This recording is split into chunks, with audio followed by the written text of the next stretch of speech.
Hey guys, Dave, the Action Movie Archivist here with my science fiction movie review, episode number 2, talking about Cold Harvest. This is a direct-to-video movie from 1999, directed by Isaac Florentine, and it stars Gary Daniels, Bryan, Genesse, and Barbara Compton. This is a post-apocalyptic film that is set at some point in the future where a comet has fallen to Earth, destroyed civilization for the most part, and created this plague that somehow or other keeps humanity destitute. Technology exists, but it's held onto by the rich or the powerful, and everyone else is just kind of scraping for themselves. It's kind of like a Road Warrior-ish film, I guess. What we have is Gary Daniels is the protagonist. He is Roland, a bounty hunter, loner, kind of badass dude. Gary Genesse plays Little Ray.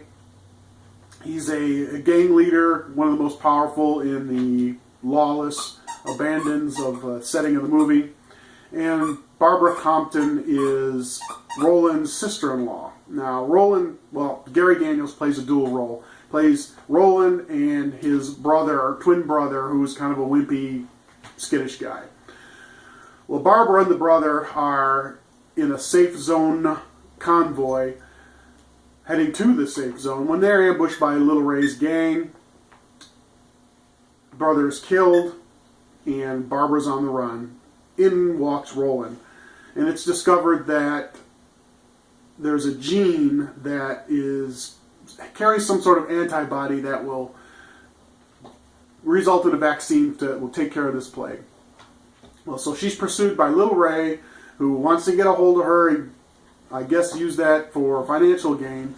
And Roland is just doing his thing, trying to protect her and take revenge for the killing of his brother. That's the plot in a nutshell. Like I said, this is a post-apocalyptic film. Very cool thing that I liked about this one is it's set in the future, science fiction, but it's very heavily influenced by Old West themes. Everybody carries a revolver, Colt revolver. They're wearing cowboy boots and dusters.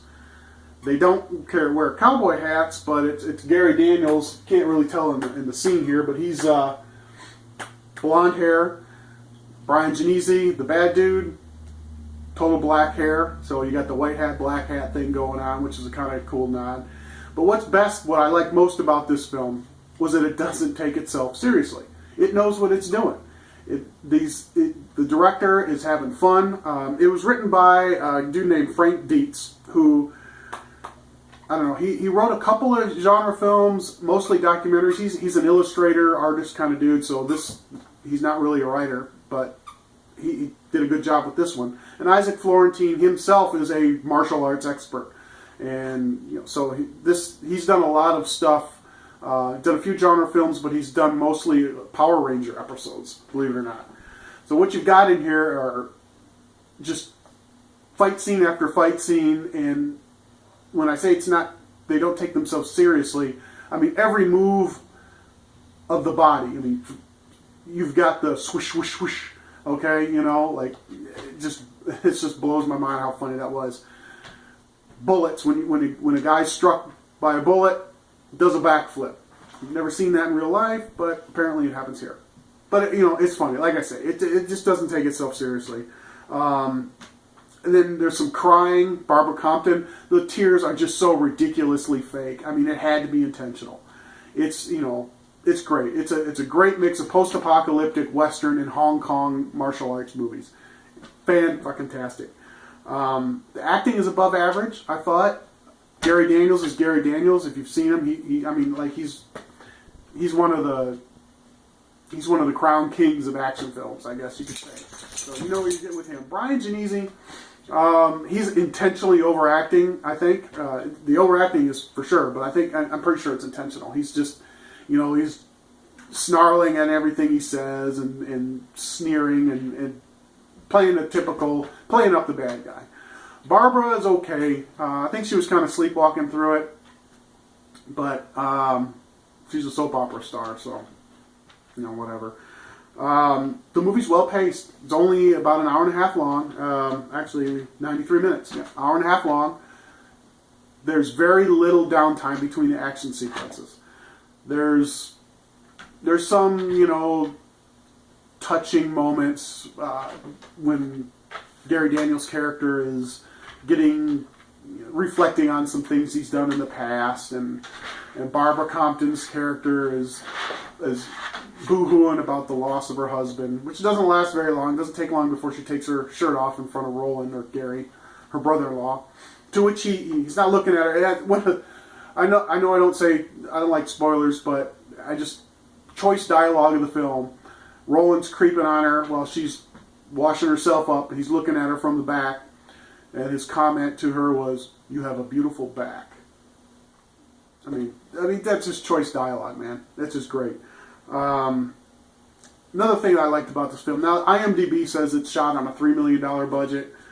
I can't believe that. I don't know where IMDb gets their budget numbers from, but they seem to be always wrong. But it was shot mostly at night, and it was filmed in South Africa. But it was shot mostly at night in this rundown industrial complex area. But the lighting's great. There's no dark scenes. There's no heavy shadow. Everything is clear. You can see it well, and all the action is, when it's filmed outside in the dark, it's still crisp and clear, and you can tell everything that's going on. In the indoor sets, there's several indoor sets, and you've got a saloon, okay, typical Old West saloon, yet in the future. So cool stuff like that. So what I didn't like about the film, there was very little I didn't like about the film. Well, most of it's nitpicky stuff. A lot of the ancillary actors, the character actors that really didn't have major roles in the film, most of them were stuntmen, actually. So their acting ability was kind of, I don't know. It just, you just take it with a grain of salt. The biggest problem I had, though, is the effects of this plague. Supposedly this comet came down, whatever it did has blocked out the sun due to the plague. Now, I can't see any effect. No one seems to be affected by the plague. No human beings seem to be affected, other than it seems like people are dying, but that may be just because of lack of resource, lack of food, lack of water, clean water, lack of light. That seems to be, so it doesn't sound like a plague to me. Yet humans carry these antibodies that can be used as a vaccine to cure the plague. And what will that do? It just makes no sense. Makes absolutely no sense, but I guess it doesn't matter. Whatever. Major plot hole, but who cares? The ending was pure cheese. The ending sucked. The last fight scene was fantastic. Was just phenomenal. Wall-to-wall action, martial arts, gunplay. It was great. But the very, very last seconds of the film were just bullshit. So then now we're going to get to some of the nitpicking stuff. I mean, the practical effects, it's all practical effects.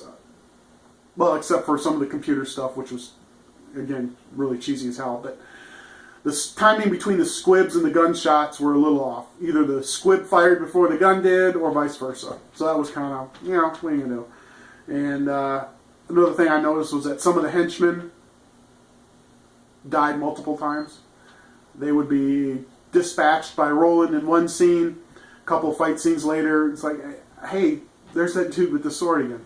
And he gets killed again. So that's about it. I mean, really, it's kind of nitpicky stuff. Other than that major plot hole with the plague, that just didn't make any sense. It didn't really explain. Other than the comet came, plague happened, we need to find a cure. I don't know. But that being said, this is probably one of the best cheese-tastic action movies that I have seen in a very long time.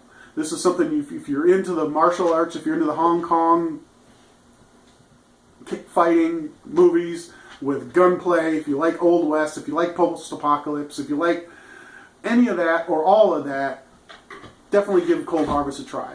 This one's definitely a 3 out of 5 stars for me. Above average, not spectacular, but it's fun, it's enjoyable. Didn't get bored at all. Cringed a couple of times, but who doesn't? anyway, make sure you check this one out, all right? All right, guys, thanks for hanging out with me, and I'll catch up with you next time. See you.